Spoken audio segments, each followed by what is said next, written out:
we're going to go through quick nerve root impingement protocol using Fixx Pro, as well as a couple of other exercises to really help you maximize your results with the Fixx Pro if you have a nerve root impingement. Starting off, how do you know you have a nerve root impingement? The big way that we can figure this out is a couple of different symptoms. So one big symptom is going to be rotation. If you really get stuck less than 45 degrees, so you're kind of getting right to that collarbone, you can't go much further, that along with having numbness, tingling down the arm, that's going to be a good indicator that one of those little nerve roots in the neck is going to be irritated. Other way to test that out is going to be a little nerve tension test. So going arm out straight, wrist to the side, you're just going to go out to the side. If you really kind of stop a little bit short, feel any pulling tension through the arm, not able to kind of get all the way out, that is going to be another good indicator that those nerves are getting a little bit caught up in the neck and that you should address it. Last big one that we're going to go through is going to be just called a Sperling's test, where you're just kind of going over and to the side. If you have pain, if you have any numbness, tingling, anything like that going down the arm, that is going to be a really good indicator, again, that you have a nerve root impingement. This is going to be the protocol for you to help address that. So starting off, we're going to use our Fixx Pro.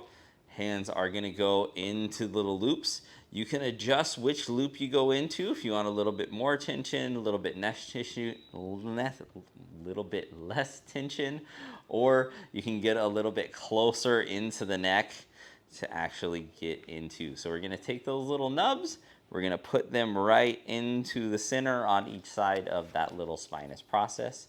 From here, big thing that we're going to do is anchor down the one arm, and then coming in and kind of going across and down. You can go up and to the side to open it up as well. I like starting off going down and kind of looking towards that side nice and easy. That's going to really help to kind of maximize opening of that joint and get that joint to open up. That's going to allow that nerve and the nerve root to really open up and flow nicely, so you're not getting that numbness, tingling down the arm. Other way that you can do this is you can switch hands. So I'm going to anchor with my right hand, and then I'm actually going to come across and I'm going to pull with my left hand, coming up and across to kind of open it up. If you do have any increased numbness, tingling, anything down the arm, back off a little bit. I don't want you going to the point where you're really pushing, and it aggravates the nerve. If you get to the point where you aggravate the nerve, stop, relax, let it calm down, okay? From there, what I want is just a little bit of just nice, easy, soft tissue mobilization. We're trying to kind of get into those different muscles that have tightened up because the nerve is aggravated. And just little side to side. You can also kind of bias with a little bit of look. If you're a little bit tighter on the right, you can go up and down. You can go side to side. Just really getting into those muscles to try and loosen them up, calm down, and again, take a little bit of pressure off of those joints so that nerve has a little bit more room to breathe and it can kind of get a little less pressure going down the arm.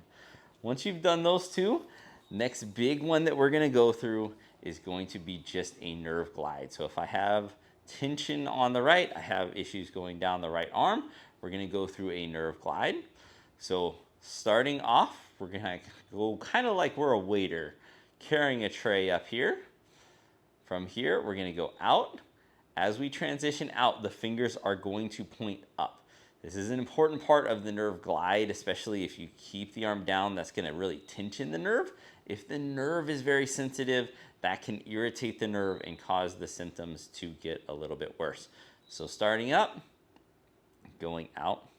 So nice and easy. We're going to do about 10 of these. If you do too many, same thing, it can kind of irritate the nerve, especially if the nerve is already a little irritated. If If you want to get them a little more complex, you're feeling pretty good, you can also add in a head movement with this. So as we're going out, the head's going to kind of follow the hand. So fingers up, head's going to be towards the side. As we come back, neck is going to go the other way. So it's almost kind of like if there was a string attaching the head and the hand. They're going to kind of flow together, but nice and easy. Again, I want about 10 of those. If you do too many, nerves have latency as well. So even though you do it now, if it gets irritated 2 to 3 hours from now, a lot of times it could be from something that you did earlier, possibly those little nerve glides. That's going to be a good little protocol to try and help get those nerve root impingements and the nerves to calm down after they're irritated using your Fixx Pro and some nerve glides.